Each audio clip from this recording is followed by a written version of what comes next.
Today's social media segment is brought to you by South Louisiana Bank. It's better when we bank together. Waits and Downer, attorneys at law. Terrebonne Ford, built Ford tough.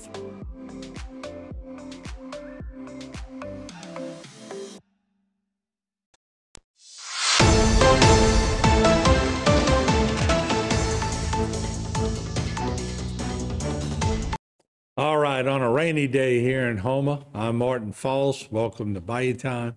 Joining us now, the Chief of Police, Travis Terrio, for the city of Houma. Chief, good to see you. Thank you for having me today. Yeah, I'm sitting here this morning again, and once again, shots fired and youth involved, and it just, God, I shake my head every time. It's almost like I know y'all are doing everything in your godly power to stop it. Until they get it, it may be difficult. That's right. Yeah. So, this one we were really fortunate, but last week, April 22nd, around 8:00 p.m., our officers responded to a shooting in the Columbus Street area. Whenever they arrived, they located a male victim suffering from what appeared to be a gunshot wound to the arm.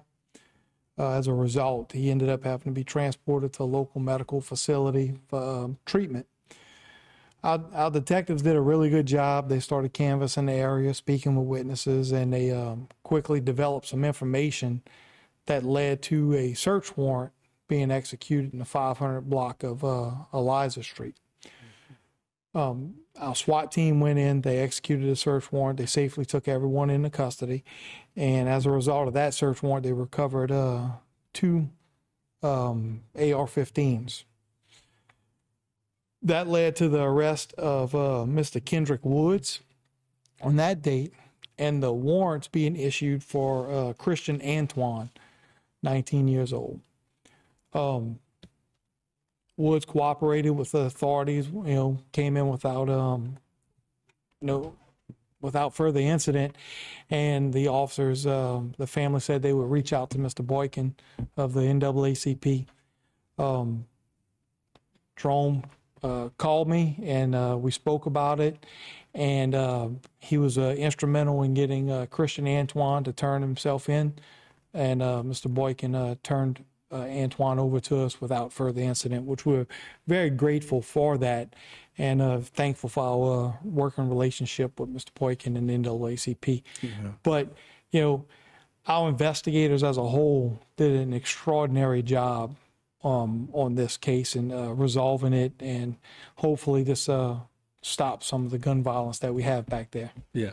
And, let's bring up the pictures again. What strikes me about these pictures, and we see it each and every week, is there's a young man, and let's go to the next one.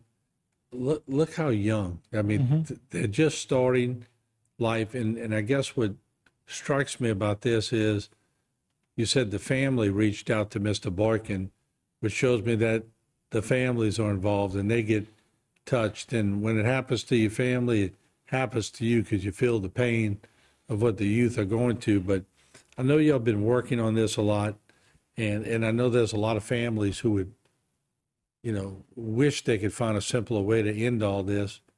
But what are y'all doing? I know y'all proactive in trying to do it. Is it mainly just getting police in certain, I guess, areas that are higher on the radar and letting them try to develop relationships?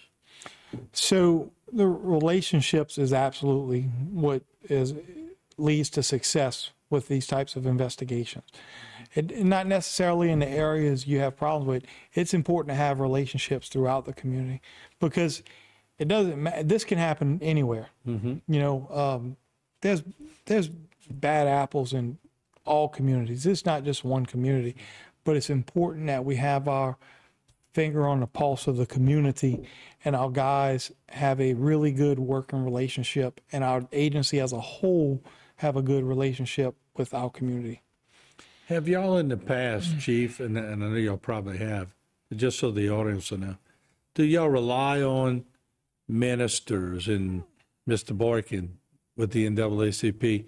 Seems like whenever you get to the point where you want someone to turn themselves in, they normally always want to go the avenue of someone in authority. Does that happen a lot? It does happen often. And look, I don't really, it doesn't matter to me how they come in. I just want them to come in, and I just want them to come in peaceful. I don't want anybody, I don't want them to get hurt. I don't want the police officers to get hurt. Mm-hmm. We just want them to come in, and we just want them to learn from what they did. And, they have to answer, they have consequences for all their actions, but let's not be a repeat offender, And I guess when they turn themselves in peacefully, it always makes me think they had a chance to think about it. They had a chance to calm down. They had a chance to do the right thing and turn themselves in. But why couldn't they have taken that 10-second count before they pulled the trigger? It would have ended a lot of heartache. Too often people work off of emotion, and they make decisions in the heat of the moment. If everybody as a whole would just back off and wait a day and calm down and then deal with your problem, we'd all be better off. Yeah, and I know y'all are working hard and trying to do some good things in the community. Times have changed, and since you were a patrol officer years ago to now, I'm sure you've seen it change quite a bit. Oh, absolutely. Patrol strategies have changed. The way you look at things. I mean, everything has changed. It's a different day and age, and we can't keep doing the same thing over and over and expecting a different result. Yeah. We have to change with the times, and relationships with the community, and treating people with respect is probably the most important thing out there that leads to success. Yeah. Well, Chief, thank you and your detectives, what they did. And thanks to Mr. Barkin also for stepping in here, and we appreciate the work that you continue to do. Thank you. All right. There you have it. The Chief of Police here in Terrebonne Parish, City of Houma, Travis Terrio. So we'll take a break. We'll be back with a lot more. Don't go away.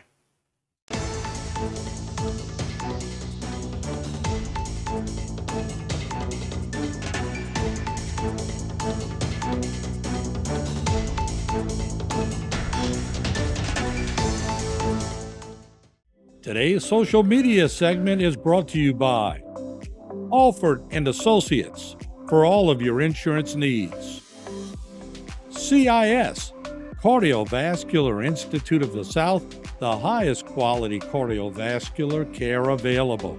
Barker Honda, the Barker family tradition of quality.